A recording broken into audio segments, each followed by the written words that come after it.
Welcome to my channel. నేను మీ శ్రీనివాస్ రెడ్డి. పోసాని గారికి bail వచ్చేసింది.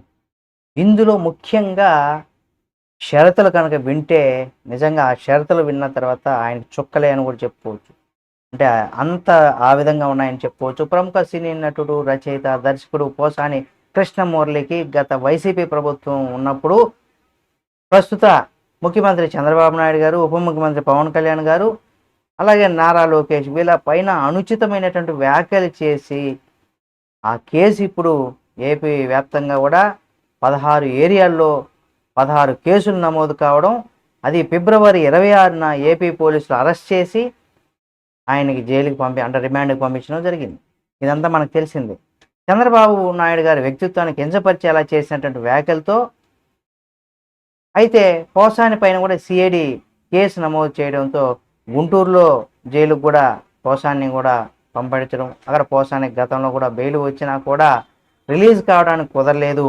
కానీ రీసెంట్గా పోసానికి అన్ని కేసులకు సంబంధించి కూడా 2 లక్షల షూరిటీ, 2 సంతకాలతో పాటుగా 4 షరతులతో కూడినటువంటి బెయిల్ను కూడా గుంటూరు కోర్టు మంజూరు చేసింది.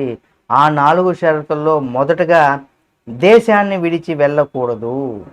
ఇక రెండవది చంద్రబాబు నాయుడు పైన మాట్లాడిన మాటలపైన నమోదైనటువంటి కేసు కాబట్టి ఆ కేసు గురించి ఎక్కడా కూడా మాట్లాడకూడదు.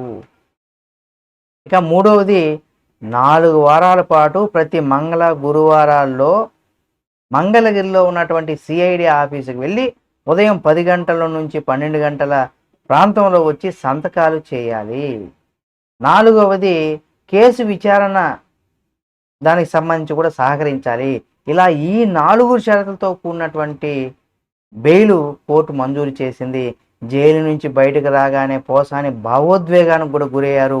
నిజంగా ఒక రకంగా అధికారం ఉన్నప్పుడు ఎవరైనా సరే, అది ఈ పార్టీ ఆ పార్టీ అని కాదు, ఎవరైనా అధికారం, అర్ధబలం, అంగబలం, ఆర్థిక బలం ఇలా చాలా రకాలైనటువంటి ఉన్నాయని కూడా ఎవరైతే విర్రవీగుతారో వాళ్ళందరూ కూడా వాళ్ళకంటూ ఒక రోజు వస్తుంది.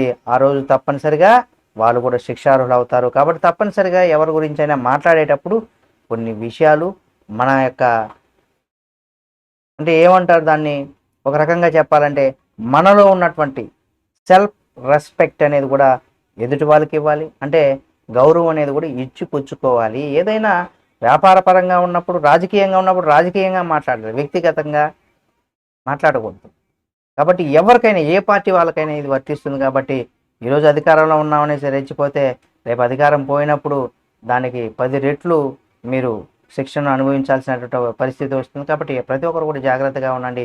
ఈ వీడియో మీకు నచ్చితే లైక్ చేయండి. పోసాని గారికి ఈ 4 షరతులతో కూడినటువంటి బెయిల్ను కూడా మంజూరు చేశారు కాబట్టి మీరు కూడా జాగ్రత్తగా ఉండండి. ఈ వీడియో మీకు నచ్చితే లైక్ చేయండి. మరిన్ని వీడియోల కోసం మా ఛానల్ సబ్స్క్రైబ్ చేసుకొని పక్కన ఉన్న బెల్ బటన్ నొక్కడం మాత్రం మర్చిపోకండి.